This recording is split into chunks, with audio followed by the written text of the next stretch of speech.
لله نحمده ونستعينه ونستهديه ونستغفره ونعوذ بالله من شرور أنفسنا ومن سيئات أعمالنا. من يهده الله فلا مضل له ومن يضلله فلا هادي له. أشهد أن لا إله إلا الله وحده لا شريك له وأشهد أن محمدا عبده ورسوله. يا أيها الذين آمنوا اتقوا الله وقولوا قولا سديدا يصلح لكم أعمالكم ويغفر لكم ذنوبكم ومن يطع الله ورسوله فقد فاز فوزا عظيما. Alhamdulillah, syukur pada Allah Azza wa Jal kerana dengan rahmat dan juga limpah kurnia yang Allah Ta'ala berikan dapat kita bersama pada malam ni. Dan insya-Allah pada malam ni kita menyambung perbahasan daripada surah At-Taghabun, dan malam ni bahagian yang terakhir bagi surah At-Taghabun, iaitu ayat yang ke-14 sampailah ayat yang ke-18, iaitu ayat yang terakhir bagi surah At-Taghabun, melengkapkan 4 bahagian daripada surah At-Taghabun yang dah kita bahas belum pada ni, 3 daripadanya. Dan malam ni kita akan sempurnakan dengan bahagian terakhir. Sebelum pada kita masuk bahas bahagian terakhir ni, ayat 14 sampai ayat yang ke-18, seperti biasa kita mulakan dengan bacaan dulu daripada surah At-Taghabun ayat yang ke-14 sampai ayat yang ke-18. Jadi kita boleh tengok mushaf masing-masing dulu. Saya cuba share dulu rakaman, share dulu paparan mushaf di skrin ni.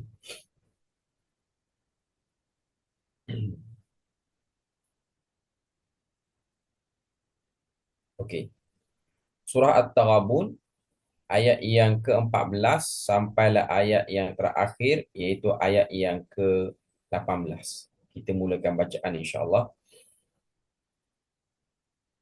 A'udzu billahi minasy syaithanir rajim.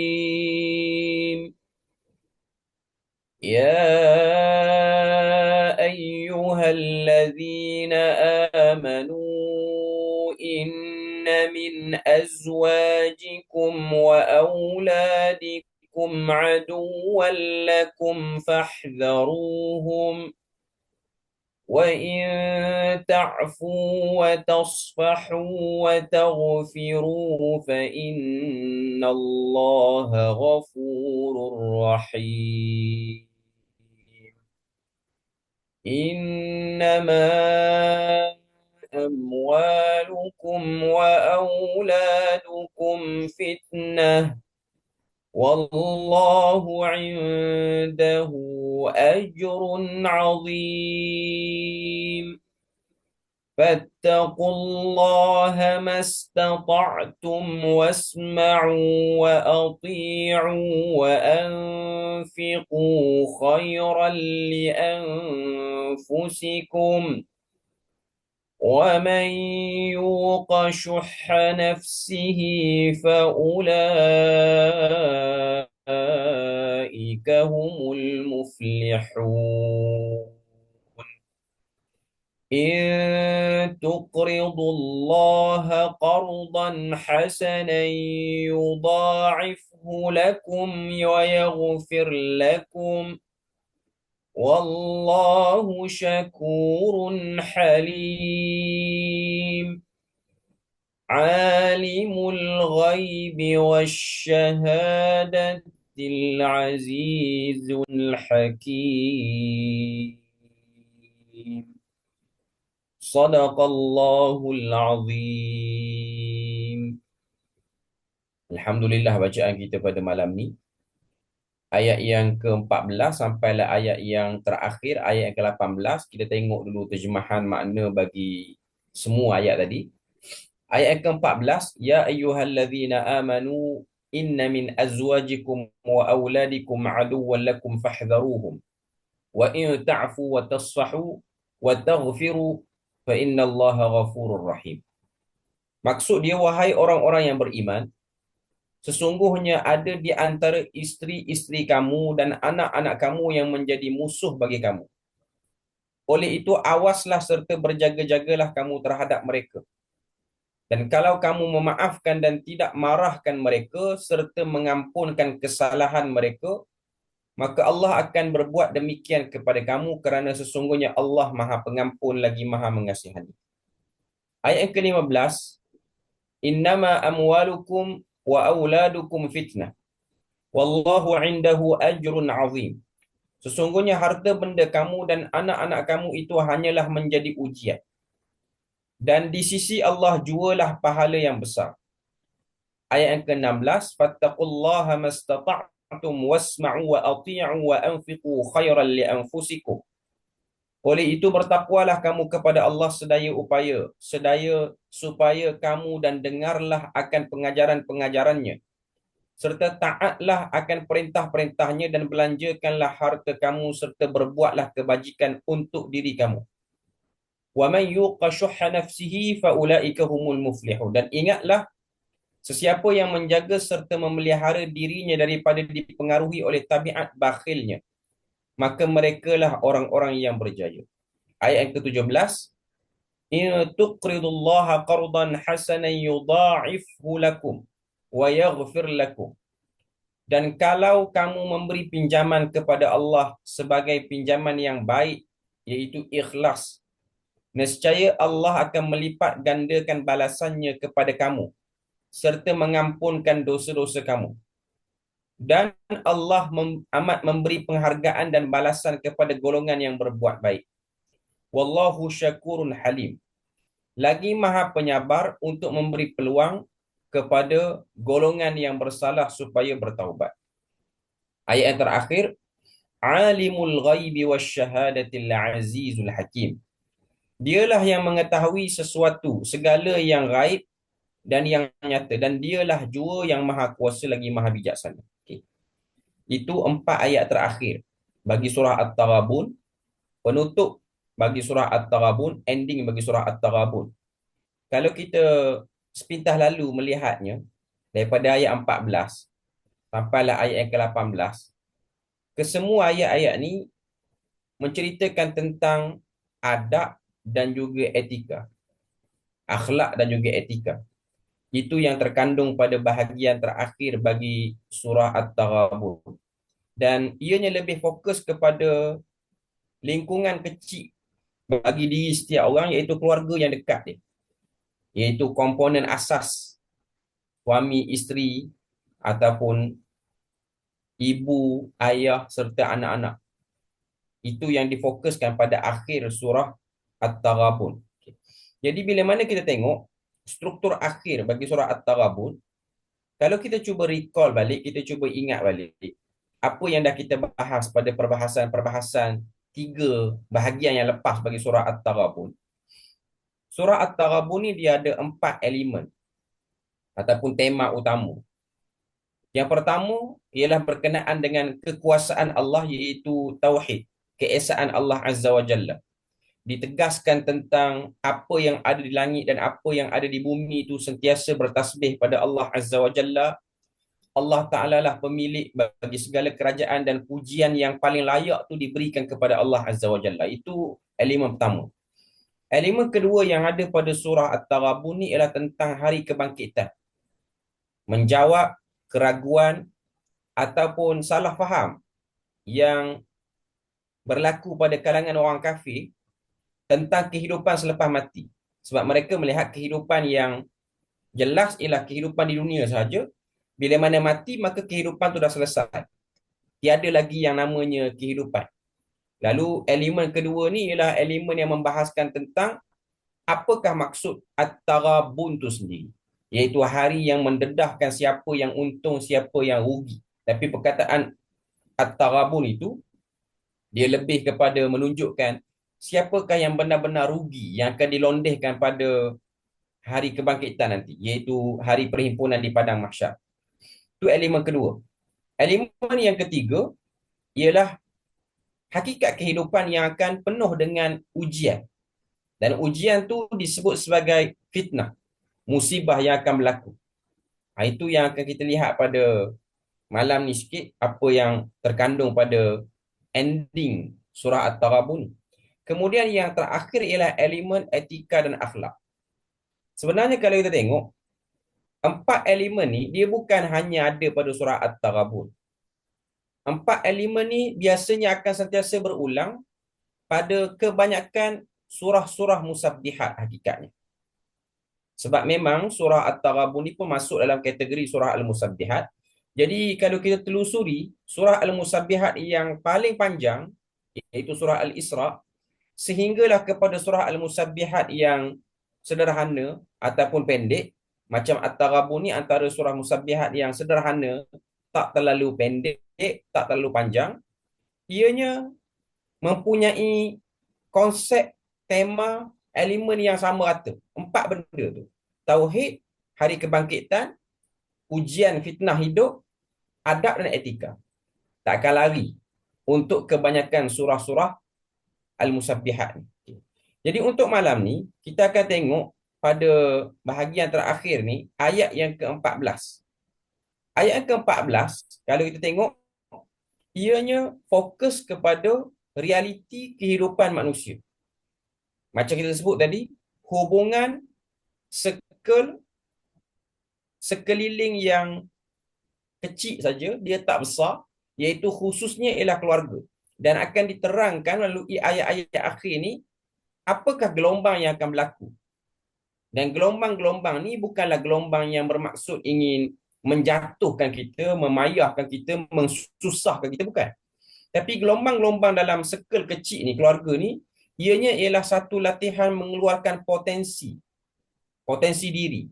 Sebab manusia ni memang perlu kepada tekanan yang berbentuk ujian untuk mengeluarkan sifat-sifat baik dia. Tapi kalau dia gagal ataupun dia tak kuat menghadapi gelombang itu, maka keluarlah benda-benda yang buruk, negatif pada diri dia. Ataupun kita sebut sebagai akhlak mazmumah. Tak keluar daripada diri dia tu akhlak karimah ataupun akhlak mahmudah tu tak keluar. Okay. Jadi untuk ayat yang ke-14, pertama sekali kita perhati, Allah Azza wa Jalla melakukan seruan. Ya ayyuhallazina amanu. Kita dah maklum. Dan banyak kali kita ulang sebelum-sebelum ni pun, mana-mana surah, mana-mana ayat dalam Al-Quran yang ada unsur seruan seperti ini. Tambah-tambah lagi seruan yang spesifik, iaitu seruan kepada iman. Maka ianya memberi maklum kepada kita bahawasanya ada perintah yang akan disuruh oleh Allah Ta'ala untuk kita buat, ataupun ada larangan yang akan Allah Ta'ala suruh kita hindari padanya. Okay. Untuk ayat ini, Allah Ta'ala sebut, Ya ayyuhallazina amanu, wahai orang-orang yang beriman, inna min azwajikum wa auladikum aduwwan lakum fahdharuhum. Maksud dia, sesungguhnya daripada isteri-isteri kamu. Azwaj itu maksudnya pasangan hidup. Tapi kebanyakan tafsir dia prefer kepada isteri. Walaupun azwaj kadang-kadang boleh bermaksud suami juga di situ. Hakikatnya pun dalam hidup kita ni, suami itu diuji dengan isterinya dan isteri pun diuji dengan suaminya. Sebab dalam struktur perkahwinan itu ialah ladang untuk mendapatkan pahala. Jadi nak dapat pahala ni, dia bukan mudah lah. Dia perlukan kepada proses dia, rintangan dia, perlukan kepada cabaran-cabaran untuk dapatkan pahala tu. Sebab pahala tu nak pakai untuk dapatkan keahlian masuk syurga. Jadi, antara lingkungan yang kecil, tapi mencabar, tapi tidaklah begitu teruk sehingga kita merasakan ia terlalu berat untuk dihadapi. Tapi mungkin setengah-setengah orang, dia rasa benda tu berat. Jadi, Allah Ta'ala jadikan isteri itu ruang pahala untuk suaminya dan suami itu ruang pahala untuk isterinya. Itu yang ingin diangkat daripada ayat yang ke-14. Tapi dia bukan hanya cerita isteri saja. Allah Azza wa Jalla bukan hanya cerita pasangan suami isteri saja. Untuk ayat yang ke-14 ni, Tuhan sebut wa auladikum, dan juga anak-anak kamu. Seperti mana yang kita pernah bahas pada ayat-ayat sebelum ni pun, kalau kita semua masih ingat, aulad itu pertama maksudnya ialah anak-anak, iaitu zuriat, keturunan yang lahir daripada pasangan ataupun isteri keluarga yang telah kita bina itu keluar anak. Okay. Tapi kita ambil atas general punya maksud yang lebih umum, wa auladikum itu, dan ianya lebih realistik untuk keadaan sekarang, ianya juga bermaksud anak-anak dengan makna pengikut, follower bahasa sekarang, bahasa media sosial sekarang, follower-follower yang ada itu pun termasuk dalam kategori aulad. Okay. Sekarang ni Allah Ta'ala telah memulakan ayat perintah ni ataupun ayat larangan. Kalau kita cuba bayangkan, kita masih lagi blind, tak jelas. Yang nak turun ni suruh ke larang? Okay. Allah Ta'ala dia mulai dengan kata penguat dulu. Inna. Dalam metodologi ataupun dalam apa yang disebut sebagai isyaratil Quraniyah, isyarat-isyarat daripada Al-Quran melalui kalimah-kalimah yang Allah Ta'ala jadikan ianya sebagai ayat Quran, bila mana ada unsur taukid, inna ni kan taukid, kata penguat, biasanya ianya akan ada unsur takhwif di situ. Takhwif ni maksudnya ialah ancaman, awareness, berhati-hati, waspada di situ. Jadi Tuhan sebut inna min azwajikum wa auladikum. Sampai situ maknanya inna min azwajikum wa auladikum bermula dengan inna, berakhir dengan wa auladikum, dia masih lagi general statement. Satu kenyataan yang umum. Belum ada pembayang, nak kata bahaya ke, belum ada pembayang yang jelas. Tapi inna tu sudah memberi pada kita macam ada satu awareness yang nak diberitahu. Satu kewaspadaan yang perlu diambil perhatian. Okay. Jadi bila mana Tuhan sebut macam tu, Allah Ta'ala meneruskan lagi ayat tu dengan Allah Ta'ala sebut satu kalimah, satu perkataan untuk menyifatkan azwajikum wa auladikum itu, iaitu aduwwan lakum. Sesungguhnya isteri-isteri kamu, pasangan hidup kamu dan juga anak pinak kamu, include sekali dalam tu ialah pengikut-pengikut follower. Okay. Yang lebih kena dengan realiti zaman kita ni, Tuhan sebut aduwwan lakum. Mereka itu berpotensi menjadi musuh pada kamu. Itu terjemahan yang mungkin lebih nampak fungsi ayat tu. Tapi kalau kita follow terjemahan dia, sesungguhnya ada di antara isteri-isteri kamu dan anak-anak kamu yang menjadi musuh bagi kamu. General, ataupun dia macam dah ada satu angle khusus, iaitu ruangan kecil, keluarga, circle yang kecil, pasangan dengan anak-anak. Mereka ni musuh. Okay. Tapi sebenarnya mereka berpotensi jadi musuh. Mereka bukanlah satu pengisytiharan khusus Tuhan nak beritahu. Mereka ni memang betul-betul musuh. Sebab dalam ayat lain, Tuhan juga menyifatkan ada setengah-setengah tu sebagai musuh. Macam syaitan, macam iblis. Tapi konotasi ayat tu berbeza. Dia macam hukum yang fix ataupun kenyataan yang tetap dah. Syaitan tu memang musuh sampai bila-bila. Tuhan suruh kita ambil dia sebagai musuh kekal. Tapi untuk ayat ni, dia lebih bersifat berhati-hati, waspada. Aduwwan lakum, saya lebih prefer untuk terjemah berkemungkinan tinggi untuk jadi musuh ataupun berpotensi untuk jadi musuh. Belum actually real enemy lagi lah. Betul-betul musuh lagi. Sebab tu ayat ujung tu Tuhan sebut fahdharuhum, berwaspadalah kamu pada pasangan hidup dan anak-anak kamu, dan kita pun dah includekan sekali follower sekarang. Atas nama follower lah, sebab kita ambil kaedah al-ibratu bi'umumil lafaz. Mengambil pengajaran itu dengan lafaz yang umum, general word, itu kita boleh ambil sebagai satu kemasukan by reality punya kehidupan. Satu include by reality. Kita masukkan dengan sebab reality dia macam tu. Okay. Jadi dalam ayat ni, Allah Ta'ala memberi pada kita satu kewaspadaan. Supaya kita berjaga-jaga, tempat jatuh satu orang tu, tempat tergelincir satu orang tu ialah boleh jadi dengan orang yang paling dekat. bukan orang jauh. Boleh jadi yang duduk dalam rumah, yang berkongsi tempat tidur sekali. Sebab tu dalam pepatah Arab, mereka pernah sebut dalam satu syair, mereka kata, takhawwafu li'aduwikum marrah wa takhawwafu li sahabikum atau li ashabikum alfa marrah. Maksud dia apa? Berjaga-jaga dan takutlah kamu dengan musuh kamu sekali. Maknanya preparation tu kita buat betul. Tapi berjaga-jaga dan berwaspadalah dengan sahabat kamu ataupun orang dekat kamu 1000 kali. Musuh betul yang memang kita dah isytihar dia sebagai musuh, berjaga-jaga kita. Tapi untuk yang duduk dekat, yang kita mesra, yang kita sayang apa-apa semua ni, berjaga-jaga tu kena lebih lagi. Sampai 1000 kali penjagaan dia. Nak cerita apa? Nak cerita bahawasanya keterpalingan manusia itu ialah benda yang perlu untuk kita ambil perhatian. Berpalingnya dia ataupun berubahnya dia itu benda yang perlu untuk kita ambil perhatian. Bukan kita sangka buruk, tapi ianya benda yang telah Quran angkat sebagai menjelaskan tentang sifat manusia itu sendiri. Kemanusiaan. Dia memang ada.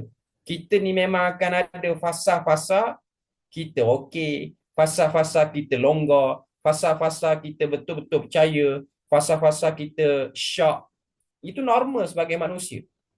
Tapi kita berusahalah untuk menutup persepsi-persepsi itu ataupun benda-benda yang boleh menyebabkan perkara itu benar-benar berlaku. Lalu Allah Azza wa Jalla memberi satu penyelesaian dalam ayat yang sama untuk mengelakkan kita itu mempotensikan pasangan dengan anak-anak tu sebagai musuh ataupun pengikut tu sebagai musuh dengan solution yang Tuhan sebut selepas pada ni, iaitu wa an ta'fu wa tasfahu wa taghfiru. Okey. 3 lapisan. Tuhan sebut wa in ta'fu. Maaf, tadi saya sebut wa an ta'fu. Wa in ta'fu, dan kalau kamu memaafkan, wa tasfahu, dan tidak marah, wa taghfiru, dan kamu ampunkan dosanya, fa innallaha ghafurur rahim. Maka gift yang kamu akan dapat, pemberian yang kamu akan dapat pada Tuhan as a giving daripada Allah Azza wa Jalla, fa innallaha ghafurur rahim. Allah Taala itu Maha Pengampun, Maha Mengasihani. Okey. Dalam ayat ni, dalam potongan terakhir bagi ayat 14 ni, Tuhan beri pada kita solution supaya tidak terjebak memusuhi orang dekat ataupun membuka ruang-ruang permusuhan dengan orang dekat. Cara dia apa? Wa in ta'fu. Sekiranya kamu maafkan. Level pertama. Ada silap faham, ada misunderstanding dalam hubungan, tak kiralah pasangan ke, anak-anak ke, ataupun atas nama sosial secara lebih besar lagi, benda pertama ialah memaafkan. Memberi kemaafan. Walaupun kadang-kadang kita masih lagi blind. Siapa yang salah? Sebab kadang-kadang kita delay untuk beri maaf tu kerana ditutup dengan keegoan atas nama nak mencari siapa benar, siapa salah di sini. Ini bercakap untuk circle yang kecil lah. Sebab maaf akan lebih menutup ruang berlakunya permusuhan. Permusuhan itu akan tertutup.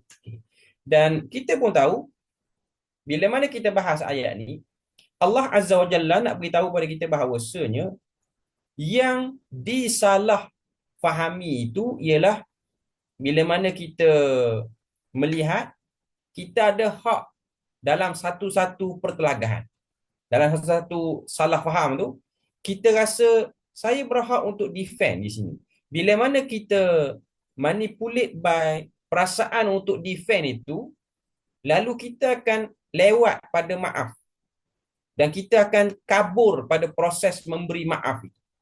Sedangkan dia punya pahala tu besar. Sebab Allah Ta'ala sebut fa innallaha ghafurur rahim.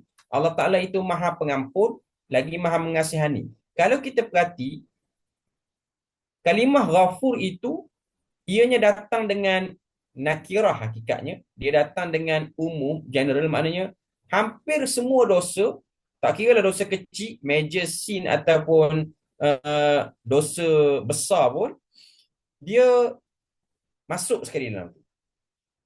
Maknanya kelebihan dia ialah kamu akan mendapat keuntungan yang besar. Walaupun kadang-kadang kamu rasa macam hak kamu itu sudah mulai dicabar. Kamu tak boleh defend, walaupun kamu boleh defend di situ, tapi sebenarnya kamu tidak rugi sebab kamu memberi kemaafan. Okay.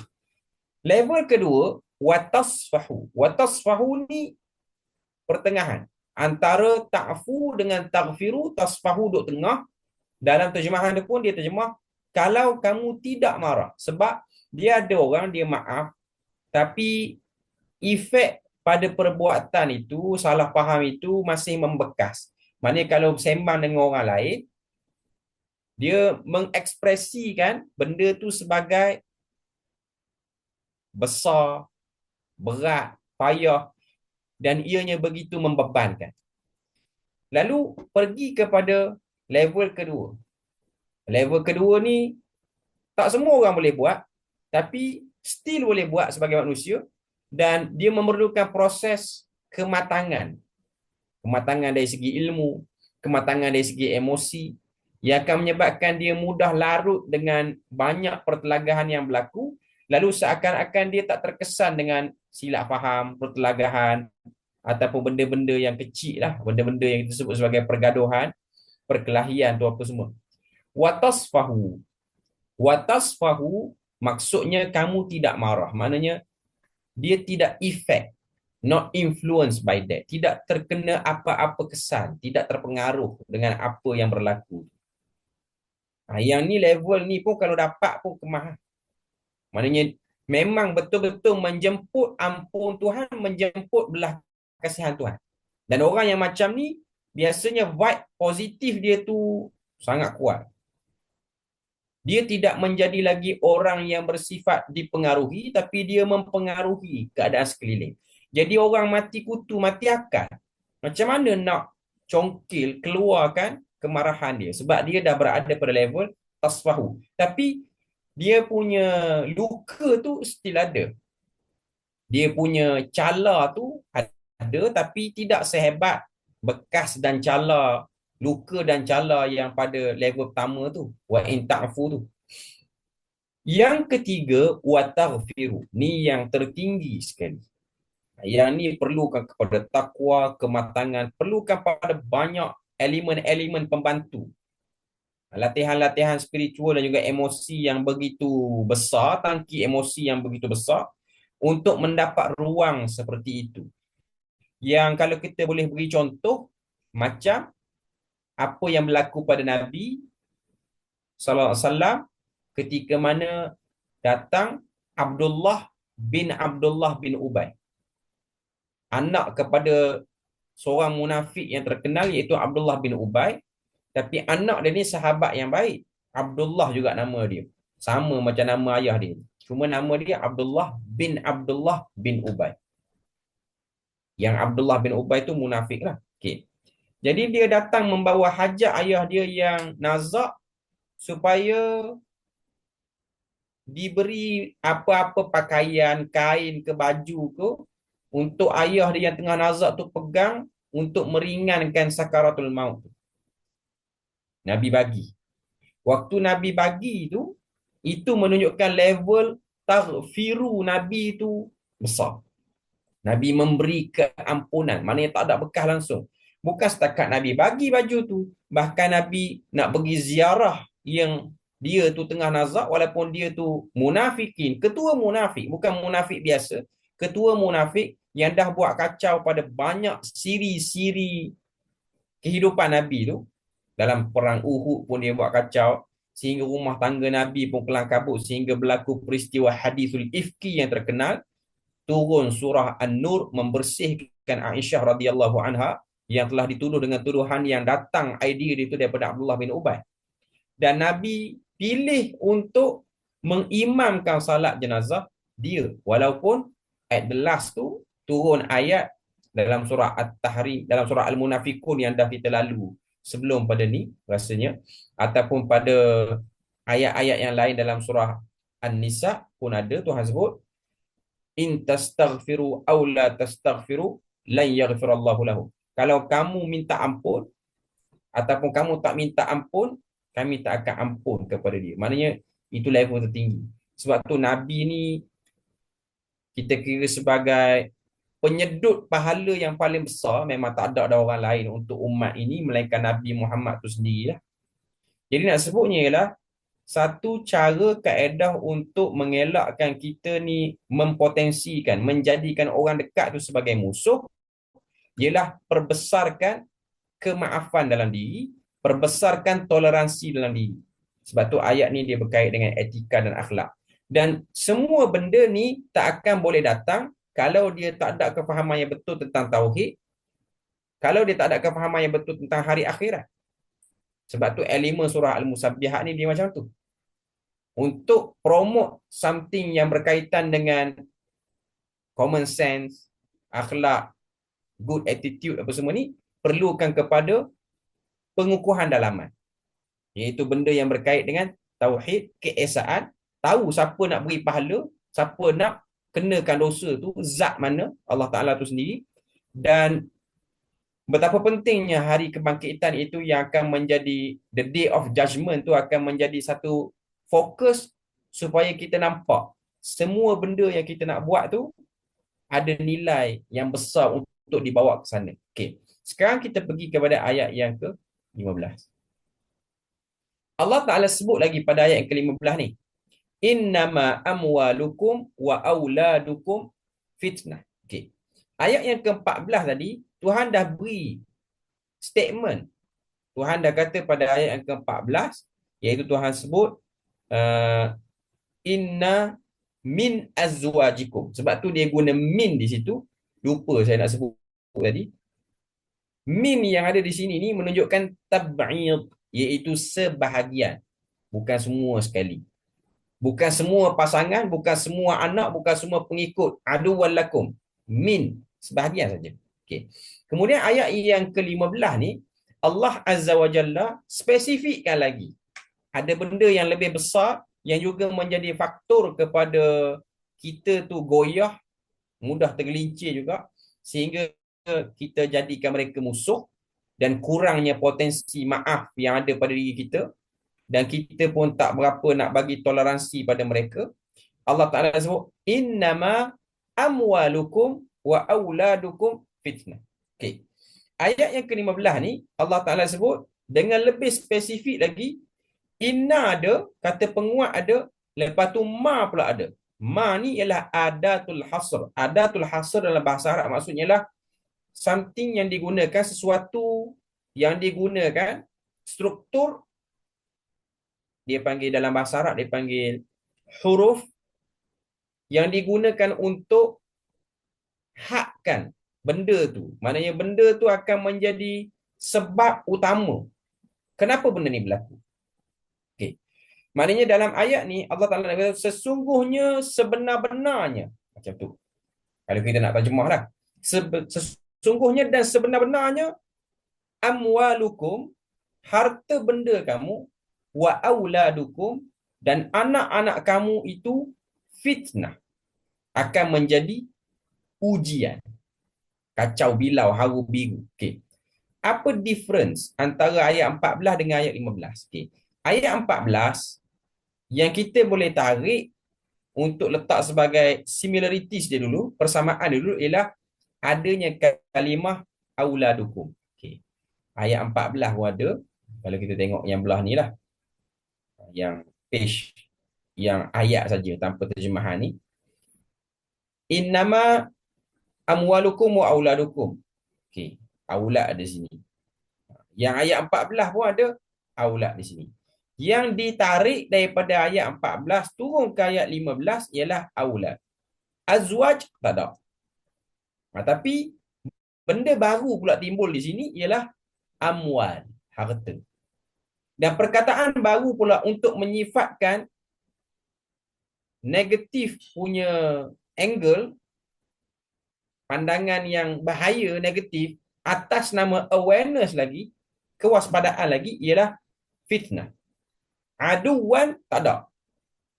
Aduan dah tak ada dah. Musuh dah tak ada. Okay. Dia mari sini ialah fitnah pula. Okay. Satu perkataan baru, tapi konsekuensi dia sama. Daripada ayat 14 dan ayat 15 ni, dia punya keterkaitan dia ialah dua benda ni, aduan dan juga fitnah, tetap benda yang bahaya. Yang kamu kena melakukan teknik ta'fu wa tasfahu wa taghfiru tu kena ada, dan fahdharuhum pun kena duk berlaku di situ. Awareness tu kena berlaku. Okey. Ayat yang ke-15 dia datang dengan taukid dan adatul hasr. Ayat yang ke-14 dia mari dengan taukid saja tanpa ada ma. Jadi dari segi tekanan pressure yang ada untuk menyerlahkan bahaya tu, ayat 15 lagi tinggi berbanding ayat yang ke-14. Okey. Dalam ayat yang ke-15 ni, bila mana Tuhan sebut satu elemen baru, satu benda baru yang boleh mengganggu gugat kita ni, sehingga turun potensi-potensi positif pada diri kita, dan naiklah liar-liar yang ada pada diri manusia tu, ialah amwal, harta benda. Okay. Ayat yang ke-14 tadi, mungkin kita boleh kata tasfiyah, penyucian daripada bentuk hubungan sesama manusia. Okay. Untuk yang ke-15 ni, tasfiyah dia dalam bentuk muamalat. Sebenarnya ayat yang ke-14 pun muamalat, tapi muamalat atas nama hubungan kemanusiaan. Okay. Untuk ayat 15 ni ialah muamalat atas nama material ataupun kebendaan. Benda-benda yang bersifat kebendaan, amwal, harta, kepemilikan. Tuhan telah sebutkan dalam ayat ke-15 ni, innama amwalukum wa auladukum fitnah. Okay. Dia mari dengan nakirah juga di situ. Fitnah itu ialah benda yang memberi kesamaran pada iman dan kufur. Memberi samar pahala dan dosa. Itu maksud fitnah. Fitnah ni bukan bermaksud tuduhan yang kita guna dalam bahasa Melayu punya kefahaman. Maknanya satu orang tu memfitnah kita, kita faham satu orang tu buat tuduhan yang tak benar tentang diri kita. Itu salah satu pada makna fitnah juga. Okay. Tapi fitnah dalam konteks ni, yang lebih general lagi, lebih umum lagi, ialah sesuatu yang bersifat kacau bilau. Ataupun sesuatu yang memberi kesamaran. Biasanya fitnah ni maksudnya lah something yang tak clear. Benda yang tak jelas. Bila mana kita berada dalam situasi itu, kita jadi pening. Kita nak berpihak di mana? Kita nak buat keputusan apa di sini? Contoh yang kita tengok dalam situasi global sekarang ni, bila mana berlaku perang antara Iran dengan US. Kita nak letak diri kita ni as a Muslim, berpihak di mana? Iran ke US? Macam sangat-sangat tak logik lah nak berada di pihak itu. Tapi nak berpihak di Iran, betul ke posisi itu? Kita jadi ragu. Sebab mungkin kita dengar orang kata Iran pun ada dia punya dark side dia, sisi-sisi gelap dia yang tidak juga begitu sedap untuk kita sebagai Sunni mendengarnya, dan jenayah yang dia buat terhadap Sunni pun tidak sedikit, apatah lagi pihak yang satu lagi. Jadi ini dia panggil kesamaran. Ini yang disebut sebagai fitnah. Kita jadi tak jelas, kabur kita. Jadi harta dan anak-anak sangat tinggi, dia punya kekaburan yang boleh timbul kalau kita tak begitu clean ataupun tak begitu baik dalam menguruskannya. Allah Ta'ala memberi pada kita ancaman. Bahawasanya berhati-hatilah di situ. Kemudian ayat 15 tu dia tutup dengan wallahu indahu ajrun azim. Dan Allah Ta'ala itu di sisinya ada pahala yang besar. Okay. Dia punya ending macam lebih kurang dengan ayat 14. Lebih kurang, macam lebih kurang lah. Okay. Maknanya pada ayat yang ke-14, Tuhan endingkan dengan fa innallaha ghafurur rahim. Ayat yang ke-15, Tuhan beritahu wallahu indahu ajrun azim. Dari segi persamaan antara ending ayat 14 dan 15 ni, Tuhan sedang announce Kalau kamu buat baik, kamu akan dapat good benefit. Walaupun buat baik kamu tu level dia berbeza-beza. Wa an ta'fu wa tasfahu wa taghfiru. Kalau kamu maaf walaupun masih terluka, kamu akan dapat benefit itu. Tapi kalau kamu up pada next level, kamu maaf dan kamu berikan toleransi, kamu tak marah, maka lebih lagi kamu dapat. Kalau kamu beri keampunan, lebih lagi kamu dapat. Kamu betul-betul tak lekatkan dalam hati, lagi lebih kamu dapat. Jadi untuk ayat 15 ni pun, kalau kamu kontrol benda tu elok, maka pahala tu akan lebih banyak. Unlimited sebab dia datang dengan ajrun azim, maksudnya pahala yang sangat besar. Dan kita tak dapat nak sifatkan betapa besarnya pahala tu.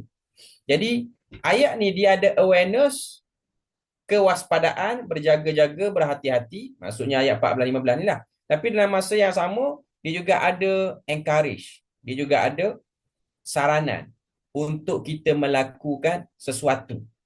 Jangan terlampau risau, jangan juga terlampau negative thinking sehingga kita rasa macam tak boleh nak keluar dah, tak boleh nak jadikan benda ni sebagai potensi baik dah. Okey. Selesai untuk ayat 14 dan 15. Okey. Ayat yang ke-16, Allah Taala sedang memberitahu limit kita. Kadar batas setiap orang tak sama. Okey. Fattaqullaha mastata'tum wasma'u wa ati'u wa anfiqu khairan li anfusikum. Oleh itu, lepas pada kamu dah tahu bahaya-bahaya, waspada-waspada yang dah ada pada ayat 14-15 tu, okey.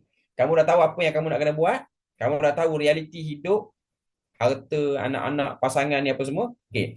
Sekarang ayat yang ke-16 Tuhan kata fattaqullah, bertakwalah kamu kepada Allah, iaitu buatlah benteng-benteng supaya kewaspadaan kamu itu terjaga.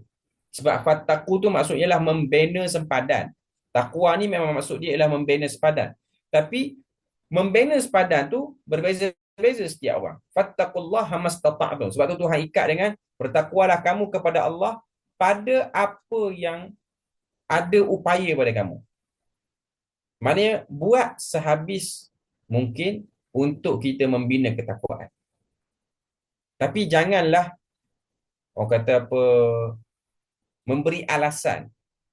Saya mampu takat ni, tapi mampu takat tu actually ialah alasan.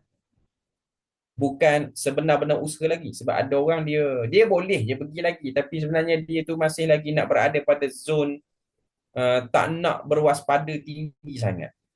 Okay. Jadi Allah Ta'ala pun sebut, okay, macam mana kamu nak bina ketakwaan itu? Wasma'u, dengar. Dengar ayat tu. Dengar perintah Tuhan. Dengar apa yang Nabi sebut. Dengar dulu. Jangan terus buat conclusion. Dengar dulu. Dia ada orang tak dengar lagi. Lalu dia pun dah buat dah. Dia dah orang kata apa, memandai-mandai. Merasakan inilah benteng-benteng. Inilah takwa-takwa yang sedang dibina. Wasma'u. Itu proses dia. Wa ati'u. Dan ta'atilah. Okay. Yang ketiga ni menarik. Wa anfiqu. Tapi kamu kena buat something purification, penjernihan, whitening process, proses pemutihan, iaitu infak. Khairan li anfusikum. Ianya baik untuk kamu. Dengar, taat, lepas tu ada apa yang kamu dapat, kamu kena share dengan orang. Terutamanya material punya kepemilikan, harta. Itu cara yang digariskan dalam ayat ni. Itu cara yang diletakkan dalam ayat ni. Bila mana Allah Ta'ala sebut, sebab ayat 16 ni, dia berkait dengan ayat 10 surah Munafikun yang dah kita bahas sebelum ni. Ayat 10 surah Al-Munafikun ialah cerita penyesalan orang munafik. Bila mana mereka ni dah mati, mereka minta supaya mereka dapat penangguhan boleh hidup sekali lagi. Dan apa yang mereka nak, laula akhartani ila ajalin qaribin fa asaddaqa wa akum minas salihin. Dan memang ayat 10 Tuhan sebut wa anfiqu mimma razaqnakum min qabli an ya'tiya ahadakumul maut. Okey. Ayat 16 ending untuk surah At-Taghabun ni, Tuhan sebut wa anfiqu. Jadi lebih kurang dengan ayat 10 surah Al-Munafikun sebelum pada ni, surah sebelum pada ni. Okey. Surah yang Al-Munafikun tu sebelum pada ni tu Tuhan sebut wa anfiqu juga. Tapi wa anfiqu mimma razaqnakum. Infak apa yang dah kami rezekikan. Untuk ayat ni, wa anfiqu khairan li anfusikum. Datang dengan general juga. Kamu infak itu baik untuk kamu. Sebenarnya infak bukan semata-mata untuk beri pihak yang terima infak tu kenikmatan dia menggunakan harta kita. Tapi sebenarnya itu adalah proses.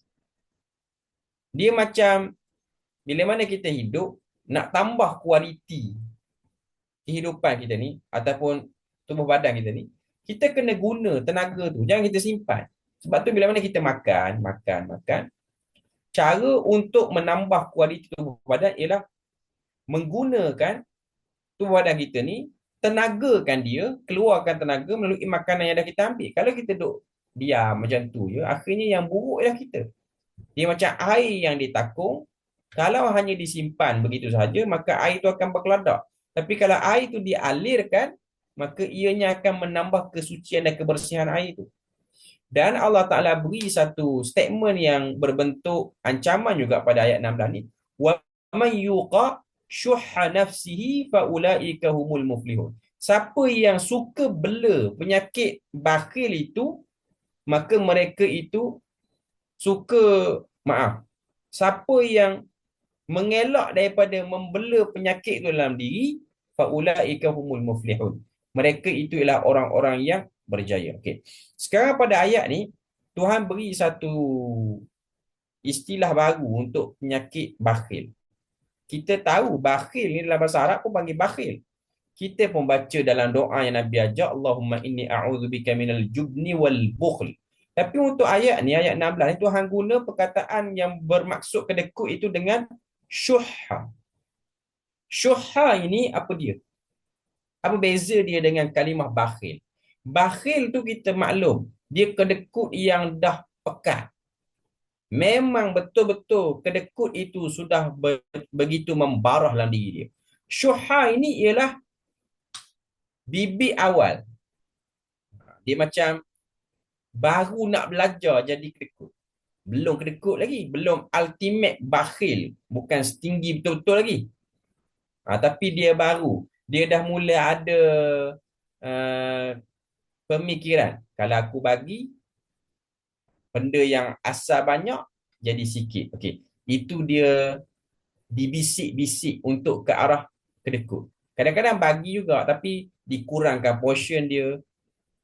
Tak optimum, dikurangkan kualiti pada barang yang dia beri. Bagi-bagi. Itu dia panggil syuhha. Syuhha tu pun, kalau boleh jangan ada dalam diri. Dan Tuhan sebut, siapa buang daripada awal, faulaika humul muflihun. Mereka itulah orang-orang yang berjaya. Sebab dia tidak membuka ruang tersemaknya dalam diri ni benda-benda buruk. Lalu dia dapatlah apa yang Tuhan nak tu, iaitu fattaqullah tu, dia akan dapat. Ajrun azim pun dia akan dapat. Ghafurur rahim pada ayat sebelum ni pun dia akan dapat. Okay. Kemudian Allah Ta'ala nak sebut kepada kita pada ayat 17 ni, apa yang kita bagi tu sebenarnya tidak rugi. Apa yang kita bagi tu memang sebaik-baik investment, sebaik-baik pelaburan. Jadi Tuhan cuba gambarkan pelaburan itu. Tuqridullaha qardan hasana. Siapa-siapa, dan kalau kamu memberi pinjaman kepada Allah dengan pinjaman yang baik. Dia buat satu analogi sebenarnya di sini. Metafor, perbandingan. Kita beri infak ni macam kita beri pinjam pada Tuhan. Tapi Allah Ta'ala ni dia bukan zat yang perlu meminjam pada makhluk. Cuma nak bagi nampak je how a huge value pada infak tu. Betapa besarnya value infak tu untuk tasfiyatul nafs wa tasfiyatul amwal. Penyucian jiwa dan juga penyucian hati tu. Jadi Tuhan sebut pada ayat ni, kalau kamu beri pinjam kepada Allah dengan pinjaman yang baik, yudha'ifhu lakum wa yaghfir lakum. Nescaya Allah Ta'ala lipat ganda lagi lebih dan Allah Ta'ala akan ampun dosa kamu. Jadi benefit tu sangat unbelievable lah. Kita tak dapat gambarkan betapa besarnya apa yang Tuhan nak bagi selepas daripada satu orang tu berjaya membebaskan diri dia daripada kebakhilan, lalu dia jadi orang yang suka infak, syuhha pun tak ada pada diri dia. Lalu Allah Ta'ala pun sebut pada ayat 17, Wallahu syakurun halim. Allah Ta'ala itulah Tuhan yang berhak untuk disyukuri dan dialah Tuhan yang sangat santun terhadap hamba-Nya. Syakur tu bukan Tuhan bersyukur. Okey. Dia ada dua angle untuk kita faham syakur ini.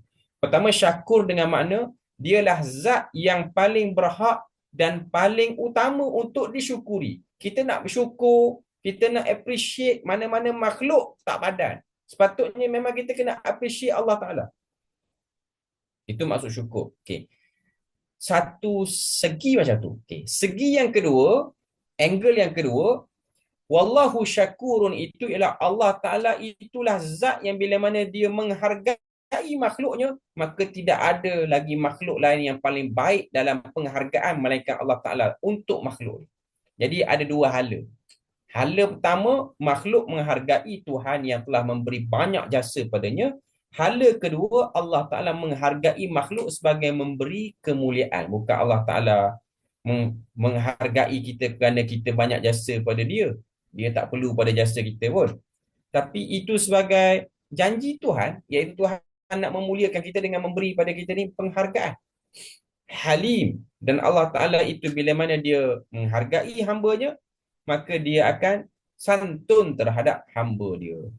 Santun. Halim tu sini diterjemah sebagai maha penyabar. Dia agak kurang tepat untuk nak terjemah sebagai Tuhan yang maha penyabar itu. Halim tu maksud dia santun. Jadi Allah Ta'ala itu akan bersifat lemah, lembut kepada hamba-hambanya yang memenuhi syarat-syarat itulah. Maknanya Allah Ta'ala itu akan beri layanan yang terbaik untuk hamba dia. Okay.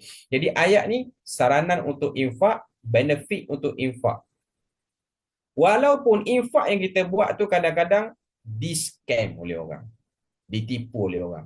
Tapi itu kalau kita tak tahulah. Tapi kalau kita dah tahu, orang dah beritahu dah, berulang-ulang nak infak pada orang tu, orang dah beritahu dah, ni dia ni tak apa betul ni. Infak pada dia ni, harta kita ni tak ke mana-mana, zakat kita, duit kita tak tahu tak ke mana-mana dah. Orang dah beritahu dah pun, awareness dah dikeluarkan, bukti-bukti pun dah cukup, tapi masih lagi nak stok, nak simpan harta ataupun nak bagi harta tu ke situ. Jadi itu benda yang nampak tak cerdik dalam memberi infak. Jadi infaklah dengan ilmu, infaklah dengan kefahaman yang benar. Okay. Kenali siapa yang anda infak. Tapi jangan sampai cerewet dalam mencarinya. Kadang-kadang ada orang ni macam, saya dah infak tapi at least saya nak tahu apa perkembangan pada infak yang saya bagi. Dia bolehlah kalau benda yang bersifat skala besar. Tapi kalau benda yang kecil-kecil, just bagi dekat orang perseorangan, jiran tepi rumah ataupun orang kita kenal tepi jalan, kok mana kita bagi, 2-3 minggu lepas tu tanya pula, awak buat apa duit yang saya bagi sebelum ni? Yang tu dah over, yang tu tak perlu. Tapi kalau untuk skala besar, contoh bagi untuk bangunan ke, untuk maintenance semua, jadi perlulah untuk tahu. Yang tu boleh dikira tak keterlaluan lagi lah untuk ambil tahu. Jadi itu ialah fiqh dalam infak. Memahami apakah sebenarnya infak dengan jalan yang benar. Infak dengan berilmu. Bukan infak kerana gopoh dan juga nafsu kita yang tergesa-gesa. Ayat yang terakhir, Tuhan sebut pada ayat yang terakhir ni, Alimal ghaibi wasyahadatil azizul hakim. Okay, ayat terakhir ni tak ada kena mengena dengan etika lagi, tak ada kena mengena dengan psikologi, sosiologi, tak ada kena mengena dah pun. Dia lebih kepada balik semula kepada apa yang disebut pada awal surah ni, iaitu tentang keesaan dia, tentang ketunggalan dia, kebesaran dia. Jadi Tuhan pun sebut alimul ghaibi. Dia Tuhan yang tahu segala benda gaib. Maknanya tak ada celah kita ni nak berhelah dengan Tuhan. Wasyahadah. Dan juga dia Tuhan yang maha tahu benda yang nyata. Kalau dah benda gaib pun dia tahu, benda nyata ni lagi susah lah untuk kita berhelah. Sebab tu dia taqdimul ghaibu ala syahadah, mendahulukan benda gaib di atas benda nyata. Nak beritahu benda gaib lagi rumit, lagi crucial dan teknikal pengetahuannya terhadap benda-benda yang dah nyata. Kemudian dia tutup dengan Al-Azizul Hakim. Dialah yang maha kuasa, maha perkasa, dialah maha bijaksana. Jadi dua nama Tuhan itu menjadi ending bagi surah At-Taghabun untuk beritahu kepada kita bahawasanya kemuliaan yang mutlak tu kembali pada Allah Azza wa Jalla, dan makhluk yang melakukan segala benda tu Allah Ta'ala akan beri mulia pada dia, termasuk kebijaksanaan pun daripada Allah Azza wa Jalla, dan bijaksana hikmah tu pun Tuhan akan beri kepada hambanya kalau dia memenuhi segala apa yang ada dalam surah At-Taghabun ni dan surah-surah yang lain lah yang berkait dengan apa yang kita bincang ni. Jadi kita dah selesai untuk bahagian terakhir surah At-Taghabun. Untuk mengambil kesempurnaan timah dia, walaupun yang paling sempurna tu ialah Allah Azza wa Jalla, apa yang kita boleh concludekan, kita boleh simpulkan apa yang dah kita bahas daripada surah At-Taghabun ni. Pertama sekali, dengan sebab nama surah tu pun At-Taghabun, benda yang paling besar sekali, isu paling besar sekali yang diangkat melalui surah At-Taghabun itu ialah Yaumut Taghabun tu sendiri, iaitu hari yang mendedahkan siapa sebenarnya pekung dia tu, pekung yang buruk, sangat buruk. Pekung tu memang benda yang dah buruk pun, tapi terbukanya keburukan satu orang. Jadi benda ni lah benda yang akan menjadi focus point hidup. Sebab apa kena buat baik? Sebab apa kena buat semua benda-benda ni? Sebab apa kena takwa? Sebab kita tahu zalika yaumut taghabun, itu ayat yang ke-9 Tuhan sebut. Yauma yajma'ukum liyaumil jam'i zalika yaumut taghabun. Itu konklusi yang pertama. Berwaspada, berhati-hatilah dengan datangnya, dan pasti kita semua akan bertemu, tak ada satu orang yang terkecuali padanya, hari At-Taghabun itu. Itu yang pertama. Yang kedua, memperkukuhkan kembali kita punya keagungan terhadap Allah Azza wa Jalla melalui nama-nama dia yang dah kita lalu. Wallahu ala kulli syai'in qadir pun dah lalu. Al-Aziz Al-Hakim, banyaklah nak bilang pun tak sempat dah. Cuma nak sebutnya ialah memperkukuhkan kembali. Tahu-tahu dah, tapi kadang-kadang kita punya pengagungan itu dia ada turun naik kan. Jadi menaikkan dan menajamkan kembali itu ialah benda yang kita nak kena buat lepas pada kita baca surah At-Taghabun. Itu yang kedua. Yang ketiga, menyadari realiti hidup. Hidup itu adanya ujian, dan Allah Ta'ala pun dah sebut ujian-ujian hidup itu ialah benda yang akan sentiasa berlaku. Ujian itu bukan tujuan untuk menyusahkan, tapi ujian itu ialah untuk mengeluarkan potensi diri kita supaya kita dapat kebaikan pada hari Taghabun itu. Kita tak dapat keburukan pada hari itu, tapi dapat kebaikan. Sebab tu ujian-ujian itu di-highlightkan. Main fitnah, ujian-ujian utama yang di-highlightkan dalam surah At-Taghabun. Jadi itu tiga konklusi lah.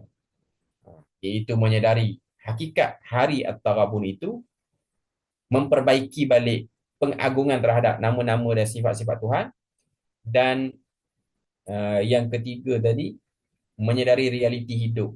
Realiti hidup itu ialah ada ujian. Ujian itu ialah untuk meningkatkan nasib baik, balasan baik, dan juga pahala yang besar yang kita akan dapat di akhirat nanti.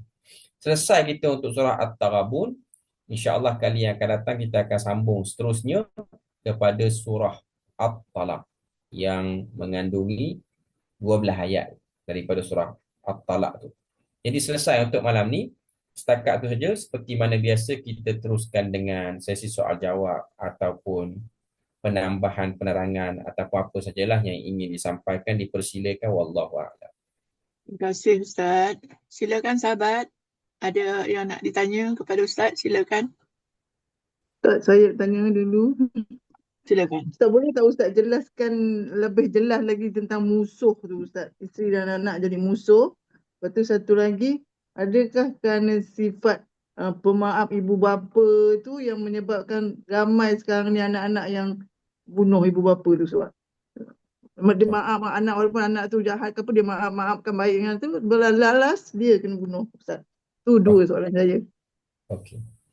Soalan pertama, penjelasan tentang musuh. Okey.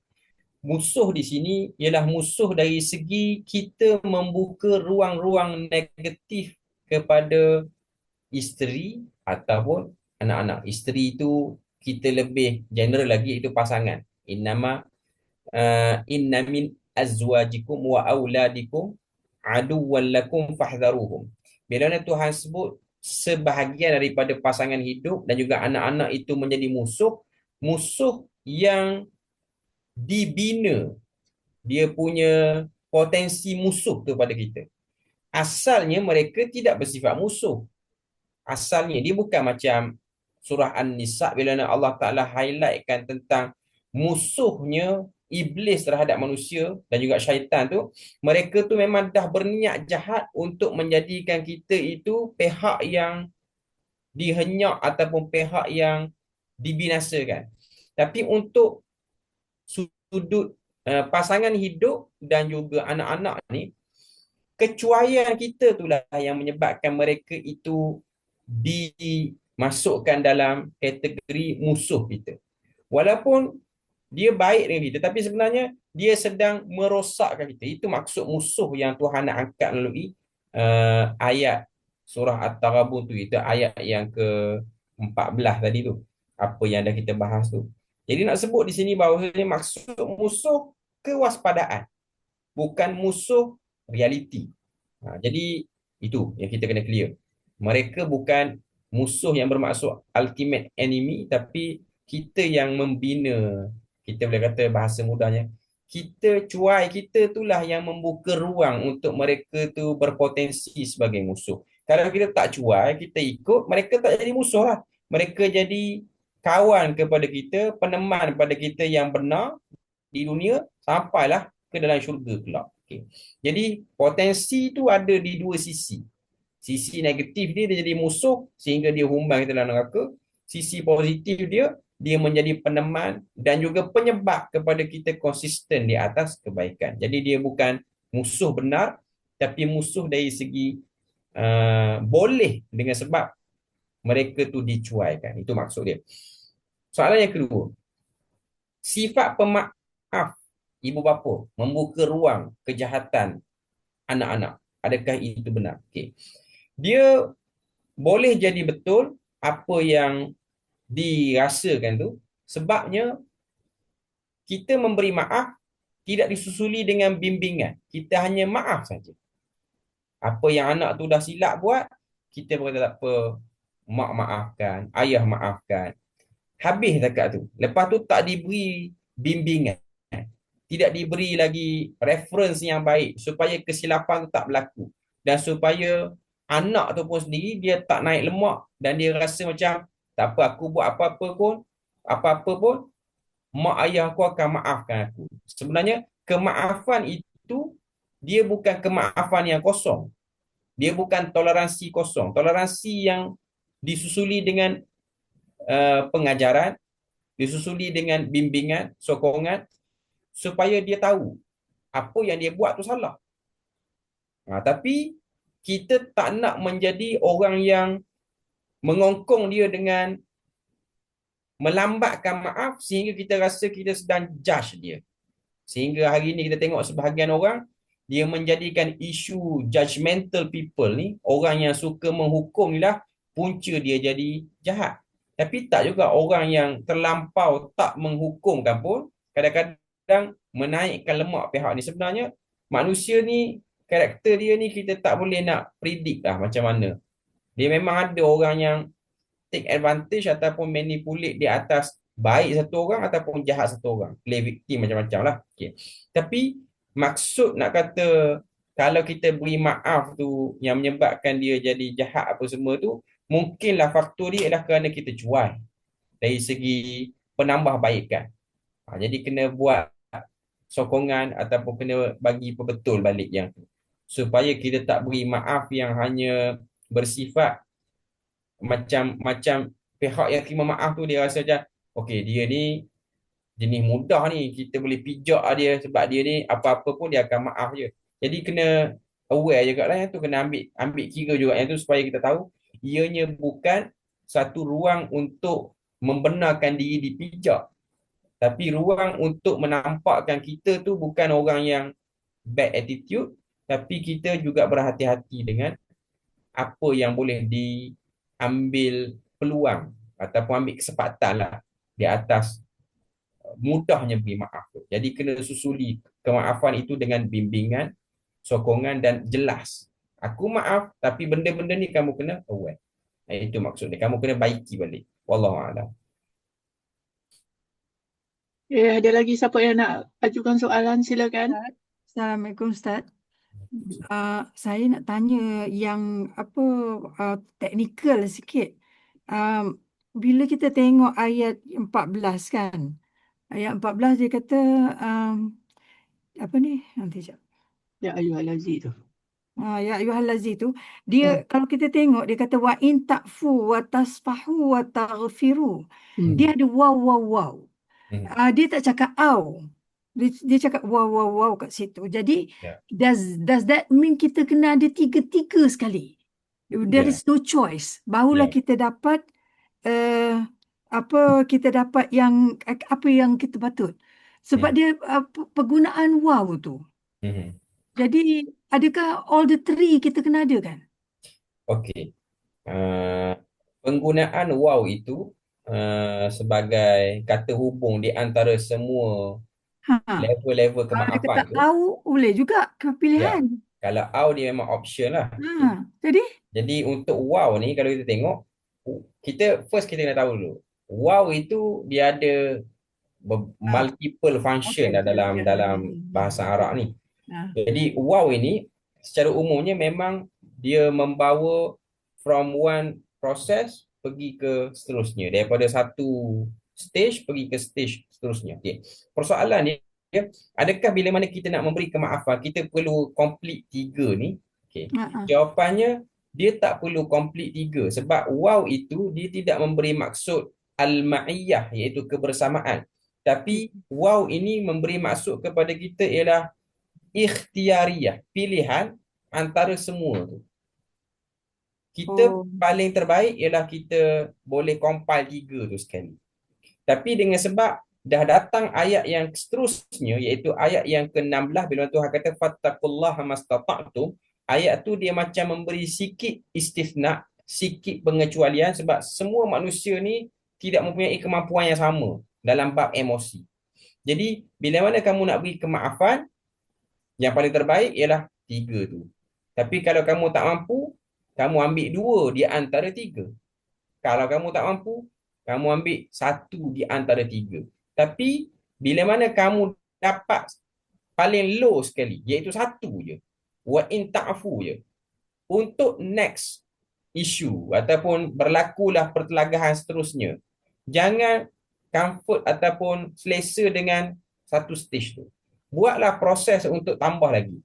Walaupun dia ada unsur pilihan, tapi pilihan yang menekankan untuk penambahbaikan, bukan pilihan yang bersifat okey, dapat satu, kekal dengan satu tu lah sampai bila-bila. Tak. Dia tetap menganjurkan untuk kita upgrade. Jadi itu sebab dia panggil waw al-ikhtiyariyah, waw untuk pilihan, tapi bukan pilihan yang bersifat kekal.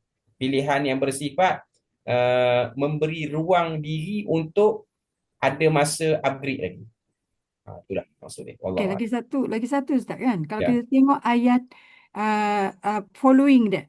Innama amwalukum wa auladukum fitnah. Dan tu terus saja Allah beri dia punya sifat. Macam tergantung macam something hazaf kat situ. Sebab dia kata benda tu, jadi dia macam kalau kita tengok ayat 14, dia kata dia cakap apa dia, dan tu dia kata wa in ta'fu. Dia beri apa benda yang kita patut buat.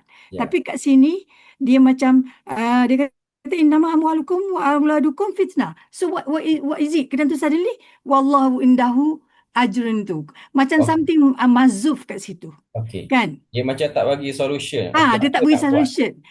Does that mean dia punya solution tu fattakullah ke? Ya.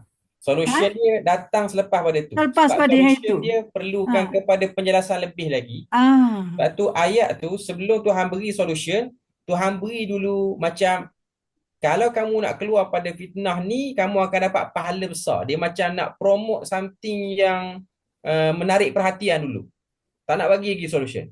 Ah, Maknanya attract orang supaya nampak fitnah ni kalau kamu dapat lepas, pahala besar. Okey, lepas tu baru bagi tahu. Kok oh, mana okey. nak dapat tu? Okey. So jadi kita boleh katakan yang dia missing kat situ tu dia dah bawa ke depan tu Ya, dia takhir. Dia Takhir. takhirkan benda tu. Mengakhirkan Okey. apa yang perlu ditakdirkan. Okey, okey, okey. Okey. Does that also Tapi imply that Allah suruh kita berusaha, tapi the outcome tu dia punya prerogative?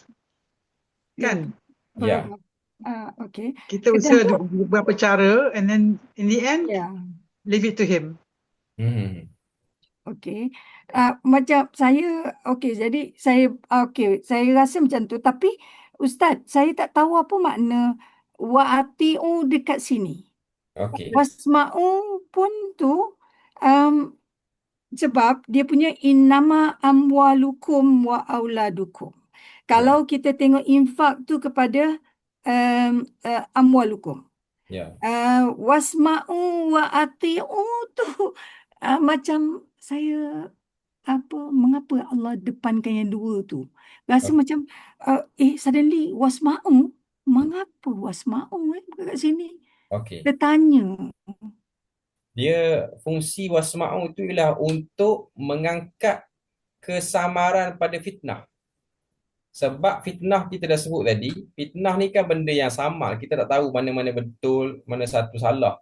Jadi cara untuk dapatkan balik kejelasan di atas satu benda yang kabur, ialah dengan kita kena dengar balik. Dengar apa? Wasma'u itu ialah mendengar kembali ayat Tuhan, mendengar kembali hadis Nabi, mendengar kembali huraian daripada Quran dan hadis tu untuk kita dapat gambaran. Okey, sekarang ni aku memang betul real dalam fitnah sekarang ni.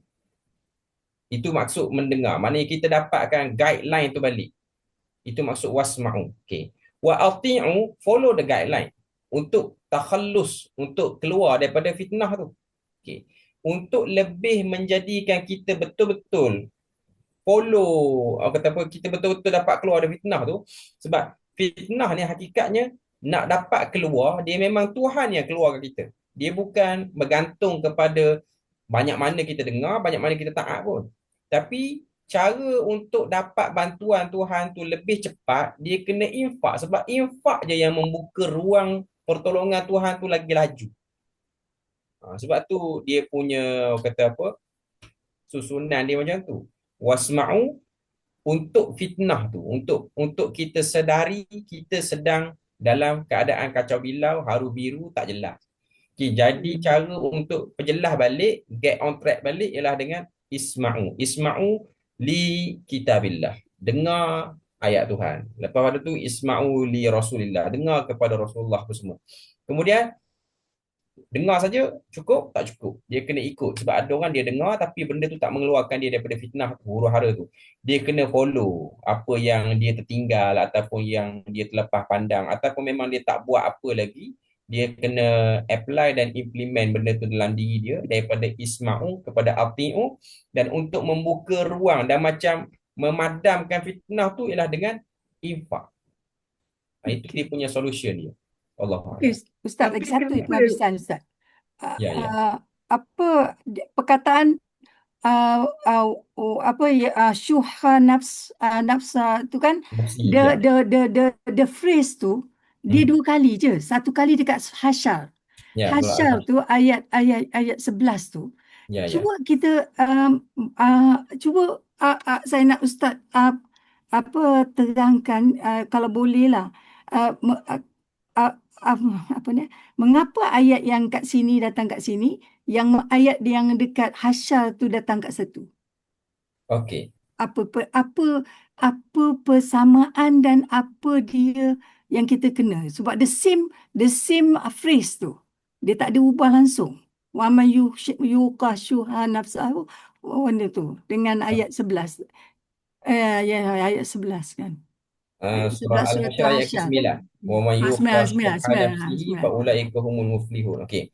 Kalau kita tengok ayat yang kebetulan Al-Hasyr dengan At-Taghabun ni dua-dua surah Al-Musabbihat. Naam. Ya. Ayat yang ke-9 kalau kita tengok dalam surah Al-Hasyr tu, Allah Azza wa Jalla sebut walladzina tabawwa'ud dara wal imana min qablihim yuhibbuna man hajara ilaihim wa la yajidu fi sudurihim hajah mimma utu wa yu'thiruna ala anfusihim walau kana bihim khasasah. Okey.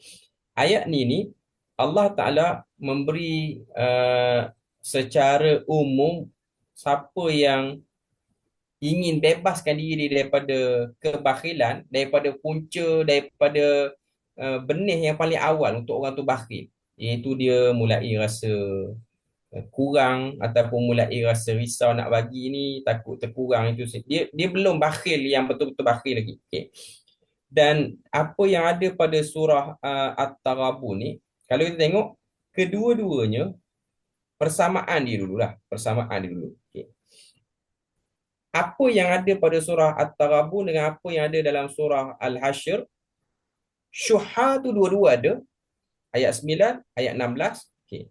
Tapi opening ayat yang ke-9 dengan opening ayat yang ke-16 bagi surah At-Taghabun, 9 Hashr, At-Taghabun 16, sebelum dia nak sampai pada kalimah syuhha tu, dia sebut tentang taqwa satu, iman satu. Dalam surah Al-Hashr, dia sebut iman. Walladzina tabawwa'ud dara wal iman. Kalau kita tengok dari segi terjemahan pun, dia sebut situ ialah orang-orang Ansar yang mendiami Madinah serta beriman sebelum mereka. Okey. Sekarang ni ayat yang ke-9 ni macam Tuhan nak bagi sampel orang Ansar itu, Tuhan beri nikmat pada dia. Nikmat apa yang paling besar pada orang Ansar? Tanah yang dia duduk tu, iaitu Madinah, itu dipilih sebagai tanah suci dan berganda pahala beribadah di situ. Kerana apa? Kerana mereka ni tiada sifat bakhil. Pemurahnya mereka. Sebab tu mereka dipanggil dengan Ansar. Jadi Allah Ta'ala nak beritahu pada ayat yang ke-9 surah Al-Hashr, promosi kepada kita semua. Kalau kamu buang sifat itu, contoh orang yang dapat kelebihan daripada tiada sifat bakhil itu ialah orang Ansar yang telah kami bebaskan mereka daripada kepayahan hidup sehingga mereka tu dapat satu tanah yang menyebabkan mereka dapat pahala banyak. Sebab salat di Madinah akan lebih pahala pada salat di tempat-tempat lain. Jadi efek daripada tak bakhil tu, Tuhan jadikan tanah tu naik nilai. Nilai dia jadi tanah haram dan tanah tu pula telah menjadi tempat bersemadinya jasad Nabi. Itu ialah satu kemuliaan besar lah. Tapi Tuhan nak bagi contoh. Ini mereka yang tak kedekut. Okay. Untuk ayat yang ke-16 surah At-Taghabun, Allah Azza wa Jalla beritahu yuqa syuhha nafsihi itu lebih kepada cure ataupun rawatan menghadapi fitnah. Cuma nak sebutnya ialah buang daripada akal. Ayat 9 contoh galakan juga, dua-dua ni galakan. Okay. Tapi konotasi untuk ayat 9 ni ialah promosi secara umum. Al-Hashr. Dia bukan ada apa-apa benda yang bersifat tendensi, tekanan kamu nak kena buat benda tu. Tak. Tapi untuk ayat yang ke-16 surah At-Taghabun ni ialah untuk kamu keluar pada fitnah, kamu kena buat benda ni supaya kamu dapat pembebasan daripada fitnah tu, fitnah daripada harta dan anak-anak tu lah. Itu beza dia antara kedua. Tapi buang daripada akar yang paling awal sekali, tumbuh yang paling awal sekali, iaitu bibit paling awal sekali, iaitu bakhil stage pertama, syuhha tu. Itulah yang saya boleh respon sikit. Okay, thank you Ustaz. Thank you. Okay. Ada lagi soalan? Silakan. Tak ada ke dah? Oh, tak ada, kita stop lah. Dah 10.30 ya. Okay. Nanti Ustaz, satu lagi. Ada tu. Luar ni lain. Apa ni? Ada ke hukum apa ni tak boleh ucap selamat hari lahir Ustaz dalam Islam ni? Selamat hari lahir maknanya birthday lah. Happy birthday. Ucap bukan yang sambut, ucap je lah. Okey. Untuk sambutan hari lahir ni, dia memang ada dua pandangan. Dia ada satu kelompok yang begitu tegas, dia tak bagi. Alasan dia orang sebab memang benda ni tak wujud pada zaman Nabi dan memang tak diamalkan oleh salafus saleh yang awal dulu. Jadi mereka melihat pertama zaman Nabi tak ada. Yang kedua, yang duk buat-buat ni ialah datang daripada kebiasaan orang kafir, orang bukan Islam. Jadi mereka melihat kita tak ikut sebab dia orang punya basic dia orang ialah man tashabbaha biqaumin fahuwa minhum. Siapa yang menyerupai satu kaum tu maka dia kaum tu. Sebab first yang duk buat ni ialah non-Muslim. Jadi kalau kita follow, kita akan terkena sama lah. Okay. Itu kelompok pertama. Strict tak bagi. Okay. Kelompok yang kedua, dan saya rasa yang ni lebih kata apa, lebih harmonis sikit lah. Kelompok kedua melihat tujuan mengucap hari lahir itu ialah untuk menumbuhkan rasa sayang menyayangi antara sesama lain. Kita bukan nak follow orang kafir. Kita sebenarnya ialah untuk menambahkan perhatian kepada orang yang kita sambut tu. Kita ada letak value pada dia. Jadi ada yang membenarkan kerana kita bukan follow orang kafir. Kita benarkan, ulama yang membenarkan kerana itu ada nilai ukhuwah, nilai kasih sayang. Jadi dibenarkan. Pada saya lah, untuk realitinya lah, yang membenarkan tu lebih realistik lah berbanding yang melarang. Sebab saya tengok majoriti orang yang sambut, dia bukanlah nak tiru orang kafir. Tapi tak nafi ada orang yang over melebih dalam bab tu. Tapi kalau setakat ucap, lepas pada tu bagi hadiah dan makan lebih-lebih kurang sederhana, okey lah. Tapi kalau tak ada prank apa-apa semua tu, is okay. Tapi kalau yang over-over sampai ada prank apa semua tu, yang tu mungkin lah kita kata dekat dengan kebiasaan orang bukan Islam. Jadi pada saya kalau sambut sederhana setakat nak ucap, tak apa, benda tu tak salah pun. Tapi kalau memang nak buat dengan benda-benda yang ada unsur membazirnya ataupun unsur yang macam kita sebut lah prank-prank tu, yang tu elak kalau tak payah duk buat lah. Tapi ucap tu tak ada isu pun untuk realiti punya hidup. Wallahualam. Terima kasih. Ada saya dengar ada pendapat yang mengatakan kita tak boleh Ustaz sebut ucapkan selamat panjang umur. Sebab kita Allah dah tentukan. Yang pentingnya kita ucapkan semoga Allah menganugerahkan umur yang berkat. Benda tu betul lah. Hakikatnya betul. Tapi kalau orang kata apa, dia kita tak cukup dia macam ni. Kalau satu orang dia ucap macam tu, okay, semoga selamat hari lahir, semoga panjang umur, okay.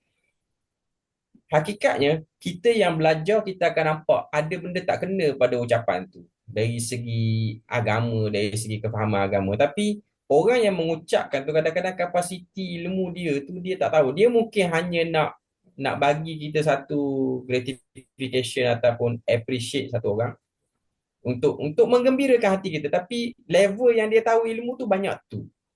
Kalau kita boleh beri penerangan dan penerangan tu dia macam tidak menyebabkan suasana tu jadi macam tegang, okey lah. Tapi pada saya tengok nak bagi penerangan untuk masa yang singkat ni dia tak mudah jugalah.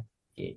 Jadi kalau orang tu dah ucap, tak ada isu lah. Tapi kalau kita atas nama belajar, kita tak ucap macam tu. Memang yang terbaik ialah kita ucap, semoga Allah Ta'ala jadikan umur kita tu berkat dan duduk atas amal saleh. Yang tu paling terbaik. Tapi kalau dia sebut semoga panjang umur general, dan kita tahu kadar orang tu macam tu je, ilmu dia pun macam tu, agama dia pun macam tu, kita diam tak kata apalah lagi.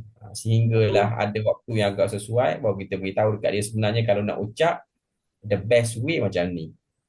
Ikutlah, kita tak tahu kapasiti orang. Ni saya nak sebut atas dasar realistik dan atas dasar hubungan kemanusiaan supaya kita tak nampak begitu rigid dan taklah terlalu cuai antara keduanya. Wallahualam. Ya Ustaz, kita tinggal baki, bukannya panjang lagi. Ya, betul. Semoga Allah anugerahkan baki umur yang berkat. Yang tu lah. The best way memang yang tu lah. Baki umur. Ya. Tapi yang satu yang mula-mula tadi ayat apa di 14 yang ada label tadi kan Ustaz. Ya. Kalau saya tengok proses tu, kalau kita nak achieve sama ada level 1, level 2, rasa saya selalunya kita kena maafkan dulu. Bila kita dah maafkan orang tu, memang kita berlapang dada tu kan datang lah kan. Ya, dia pelan-pelan akan datang. Dan daripada situlah baru kita dah, kan orang kata kan, saya maafkan tapi saya tak boleh lupakan. Lama-kelamaan kalau kita dah berlapang dada, terbitlah pula kita punya tu, tak apalah aku ampunkan kau lah. Macam tu. Ya. So Sebenarnya dia maknanya proses dia move on bertingkat. tu ambil masa kan. Rasa saya yelah, that's why kalau tidak, selalunya orang akan start memaafkan dululah. Ya. Kalau dia tak maafkan, dia tak akan berlapang dada dan dia tak akan mengampuni orang tu. Ya, betul. Itu yang kalau ikut fahaman saya lah. Atau pengalaman pun macam tu, kalau kita ada dah terluka dari seseorang tu, kita mulalah tak apalah, aku maafkan lah. Macam tu. Sebab tu Maknanya ayat next tu Tuhan ikat dengan fattaqullaha mastata'tum. Itulah tu. Saya komen sikit lah yang tu tadi. Tapi kalau ikut proses ni memang must have first level dulu, barulah next level kan. So dia tak boleh terus next level aja. Tak boleh. Dia berbeza lah setiap orang tu. Berbeza. Tak tahulah kan. Okeylah Ustaz, kita tutuplah dengan tasbih kafarah Ustaz. Silakan. Subhanakallahumma wa bihamdika asyhadu an la ilaha illa anta astaghfiruka wa atubu ilaik. Allahumma aqsim lana min khashyatika ma yahulu bainana wa baina ma'siyatik. ومن طاعتك ما تبلغنا به جنتك ومن اليقين ما تهون به علينا مصائب الدنيا ومتعنا بأسماعنا وأبصارنا وقواتنا ما أحييتنا واجعله الوارث منا واجعل ثأرنا على من ظلمنا وانصرنا على من عادانا ولا تجعل مصيبتنا في ديننا ولا تجعل الدنيا أكبر همنا ولا مبلغ علمنا ولا تسلط علينا من لا يرحمنا وصلى الله على نبينا محمد وعلى آله وصحبه وسلم والحمد لله رب العالمين. Amin. Terima kasih Ustaz.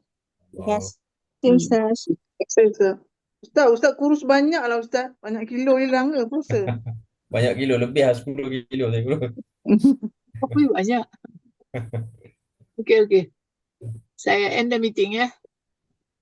Terima kasih semua. Selamat malam. Assalamualaikum. Waalaikumsalam.